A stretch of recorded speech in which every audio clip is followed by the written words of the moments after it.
O nosso grupo é composto de mim, Estevam, Krisnara, Sabrina e Denner. E a gente vai falar sobre o processo Claus. Então, para começar e para poder contextualizar o enxofre nessa história, a importância dele, é importante falar do uso dele, tanto atual como de modo geral, né? Então, o enxofre ele é usado em múltiplos processos industriais, como, por exemplo, na produção de ácido sulfúrico para baterias, fabricação de pólvora e vulcanização da borracha. E ainda, devido à necessidade da redução dos custos de agricultura brasileira, o uso do enxofre pode ser adicionado nesse meio, que aí vai ficar mais barato os custos e vai render mais, etc.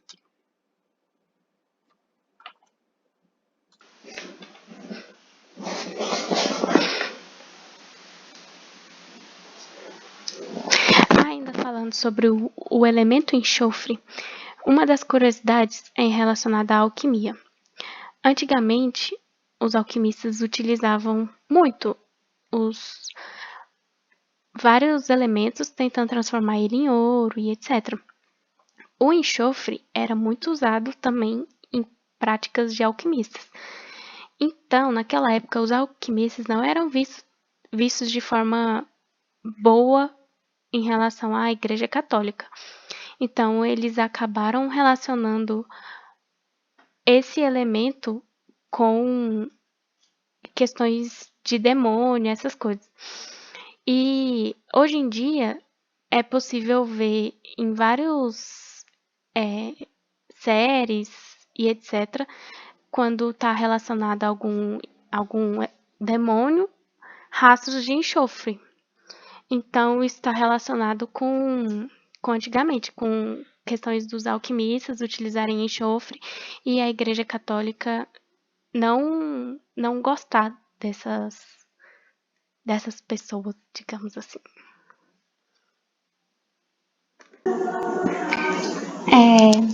Tem algumas propriedades do enxofre que é bom a gente lembrar. Então, a simbologia dele é a letra F, né? E ele tem uma massa atômica de 32,06 gramas. Então, outra característica do enxofre é que ele, em temperatura ambiente, ele é encontrado em sua forma sólida, como um sólido amarelado.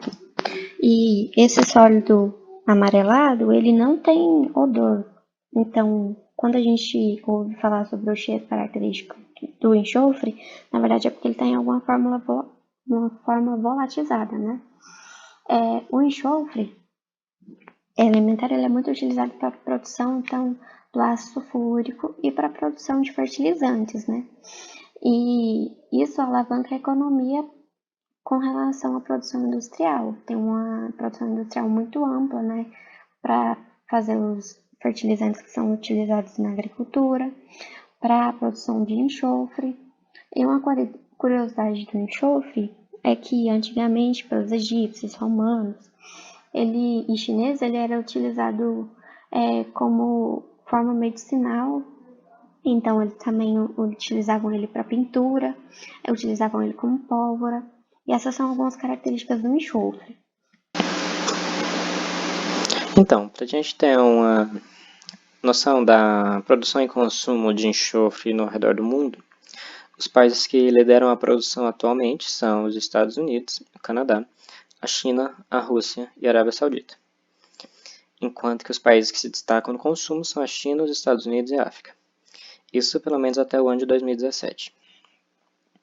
Aqui temos um gráfico mostrando a quantidade de enxofre produzido em diferentes países nos anos de 2016 e 2017. Temos aqui então alguns pontos altos e baixos. Quando paramos para olhar o Brasil, ele é um dos que menos produzem enxofre, quando comparamos ele com a maioria dos países aqui representados. Um dos motivos para isso seria que o Brasil ele detém apenas 1,2% das reservas mundiais de enxofre, que somam 49 milhões de toneladas de enxofre contido. Para entender melhor essa questão do enxofre no Brasil, aqui nesse gráfico mostra a quantidade de enxofre em relação a alguns aspectos, em diferentes anos, de 1978 a 2008. Nessa linha verde representa a produção de enxofre aqui no país. Vemos então que ela é baixa. Quando paramos para olhar o consumo aparente, nessa linha em azul, vemos então que ele é bem maior se comparado à produção. Para suprir então essa demanda no consumo, é necessário que a importação seja alta, que está representado aqui em vermelho.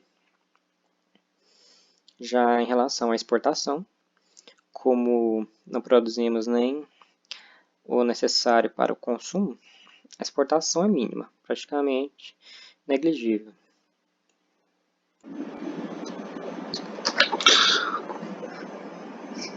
Klaus patenteou o processo convertendo sulfeto de hidrogênio formado a partir desse processo, das reações envolvidas no processo Leblanc, para enxofre elemental.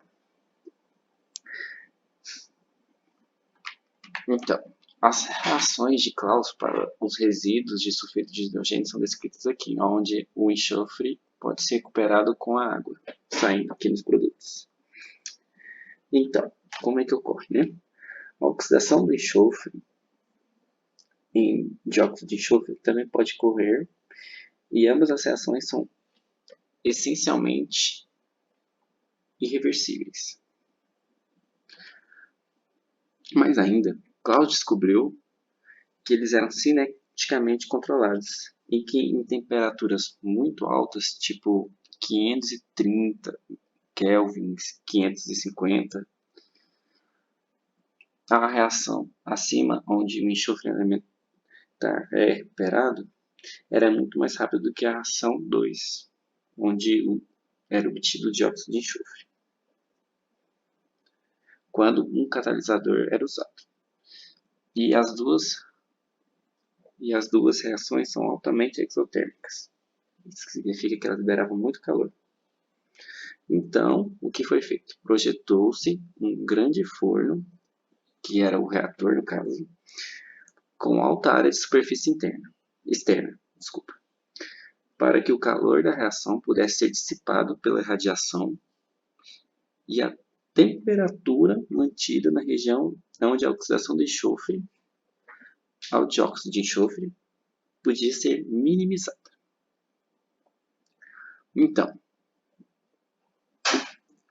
qual o catalisador que ele usou, né? Naquela época, ele tinha usado minério de ferro fundido e mais tarde ele pegou um minério com alto teor de alumina, que se tornou mais eficiente no processo, né? Então, o que foi feito? A temperatura, que a gente já comentou, foi 530, 550 kelvins. E regulando o fluxo de ar na entrada de sulfeto de hidrogênio, ou reciclando o gás da pilha, era essencial manter a temperatura mais baixa possível sem atingir o ponto de orvalho do enxofre, onde era terrivelmente difícil controlar essa temperatura e evitar que ele levasse a formação excessiva de dióxido de enxofre. Por isso que o processo ele não era tão eficiente como visto hoje em dia, por conta dessa temperatura em excesso. E aqui a gente pode ver como que era o processo e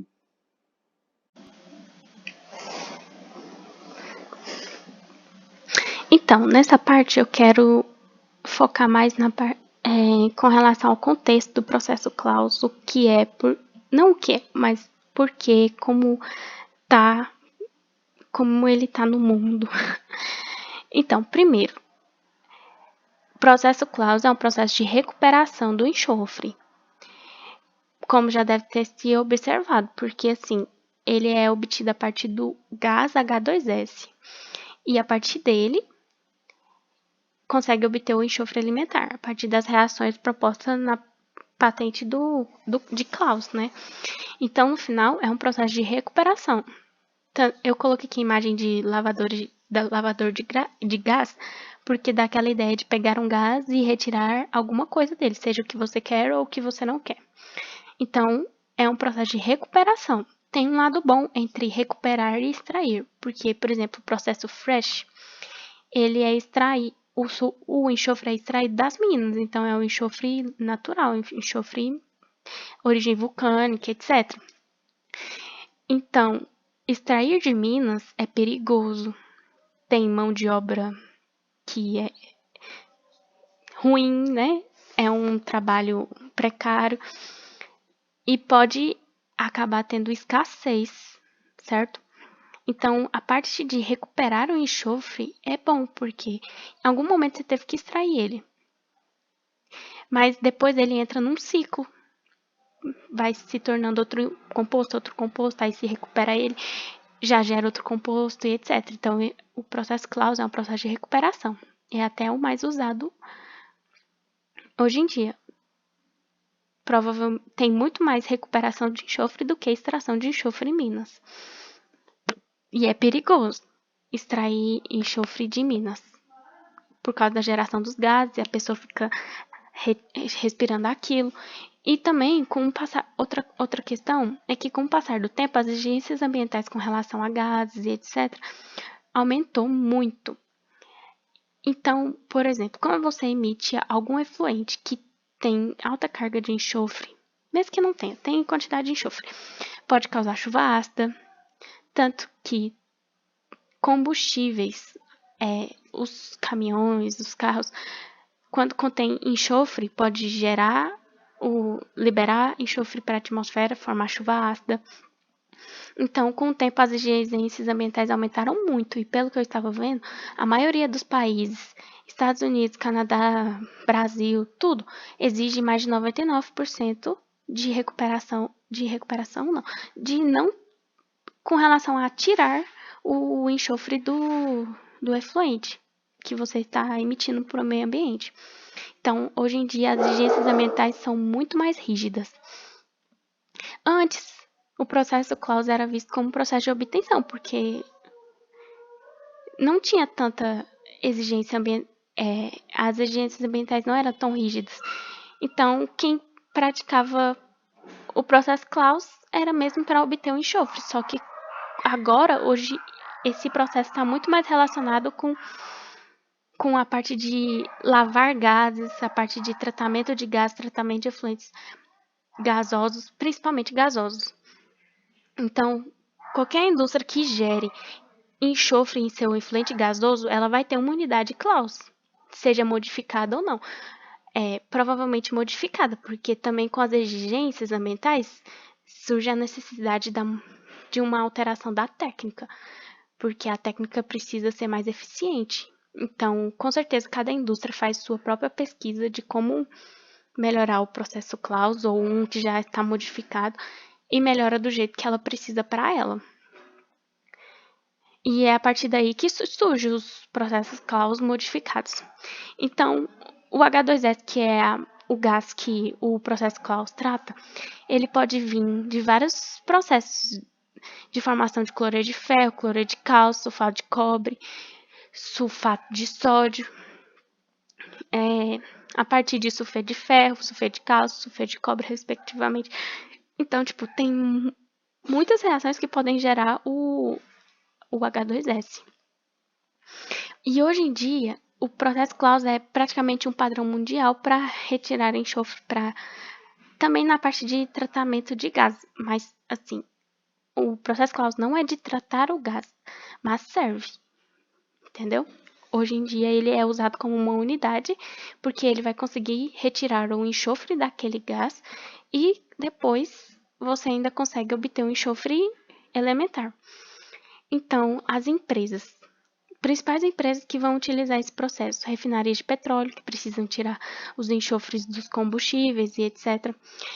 Então, citando elas, seriam, por exemplo, a Shell, a Petrobras e refinarias do mundo inteiro. Como eu disse, hoje em dia é um padrão mundial. Então, tudo quanto é indústria desse ramo, provavelmente tem uma unidade de Claus para tratar o gás. E outra coisa, a indústria Farben Industry. Então, indústrias químicas também podem ter que utilizar esse processo.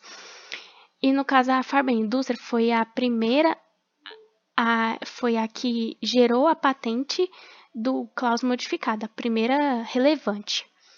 Pode ter tido outras, mas essa foi a relevante, a que mais foi relevante para o processo. E a Farben-Indústria não era exatamente uma indústria, era um conglomerado de indústrias. Então, eram várias indústrias parceiras que se juntaram sob esse nome, na época da Alemanha nazista, mais empresas da Alemanha. Então, Bayer, BASF, todas essas duas que a gente conhece, fazia parte da Farben-Indústria, mas depois, como a Farben-Indústria acabou em 1945, cada um seguiu com seu próprio nome. Então é isso, esse é mais ou menos o contexto do processo Claus no mundo. No processo original de Claus, a temperatura é difícil de ser controlada, o que acaba levando a um baixo rendimento na produção de enxofre. Então, posteriormente, foi desenvolvido uma melhora do processo de Claus original, em que o processo foi patenteado em 1940 pela empresa IG Farben Industry. Aqui tem uma foto retirada diretamente do documento, enquanto que aqui tem uma imagem representando o processo discutido, em que funciona da seguinte maneira. Primeiramente, é introduzido uma corrente gasosa contendo sulfeto de hidrogênio e uma corrente contendo ar. Ambos reagem nessa câmara de combustão, produzindo o enxofre elementar. Essa reação é altamente exotérmica, liberando uma grande quantidade de calor. Aqui gira em torno de uns 1000 graus Celsius. Então, os gases gerados aqui são levados para essa caldeira de calor residual, em que serão parcialmente resfriados.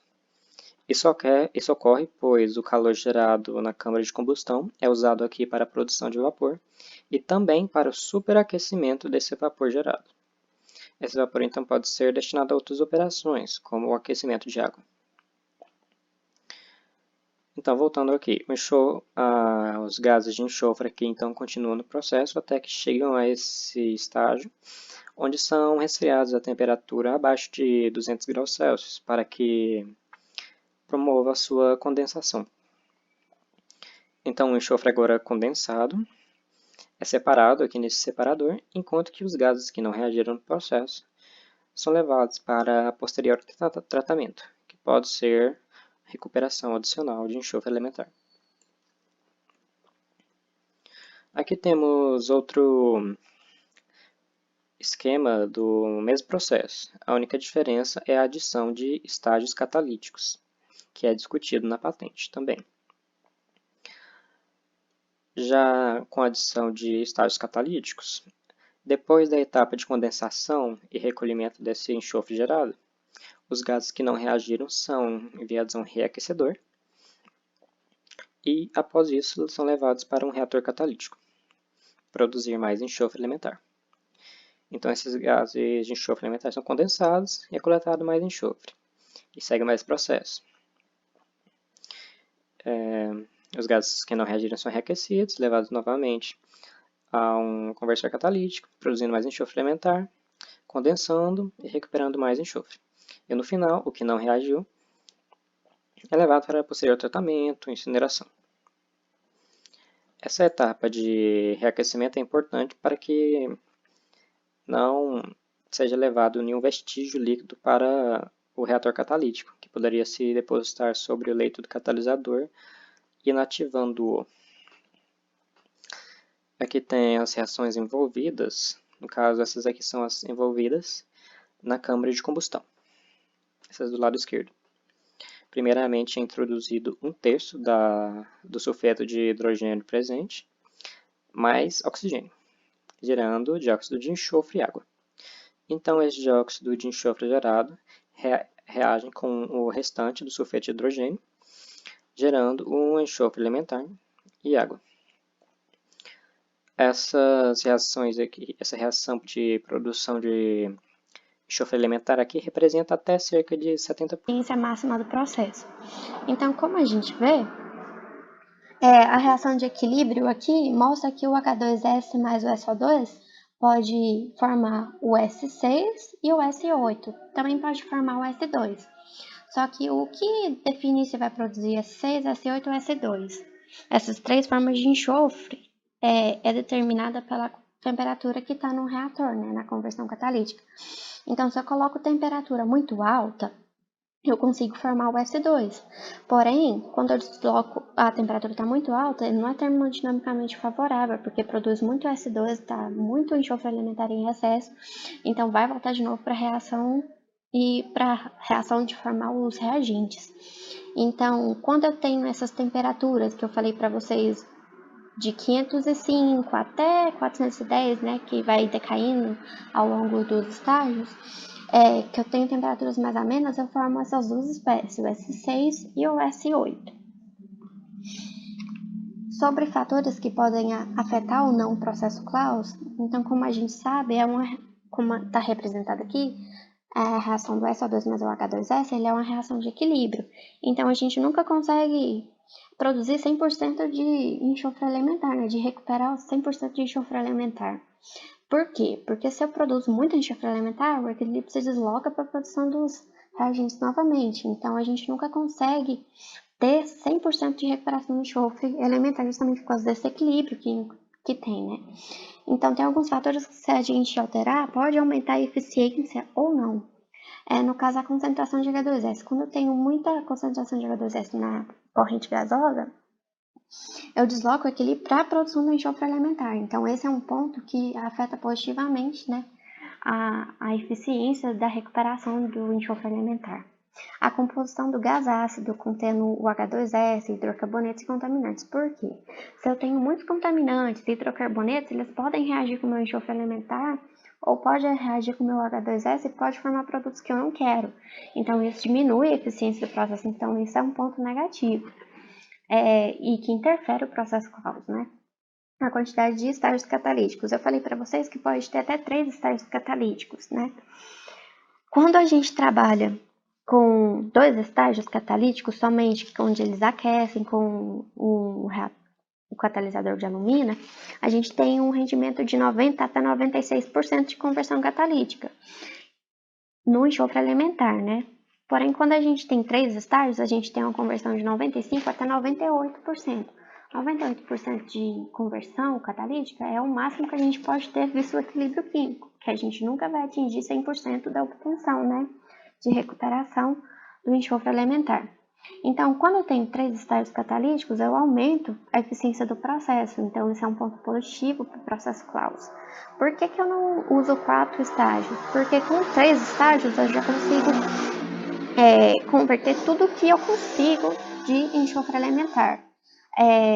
Então, eu ter 4 estágios de conversão catalítica não é viável economicamente, porque eu gasto muito e não tenho aquela conversão toda que eu queria ter.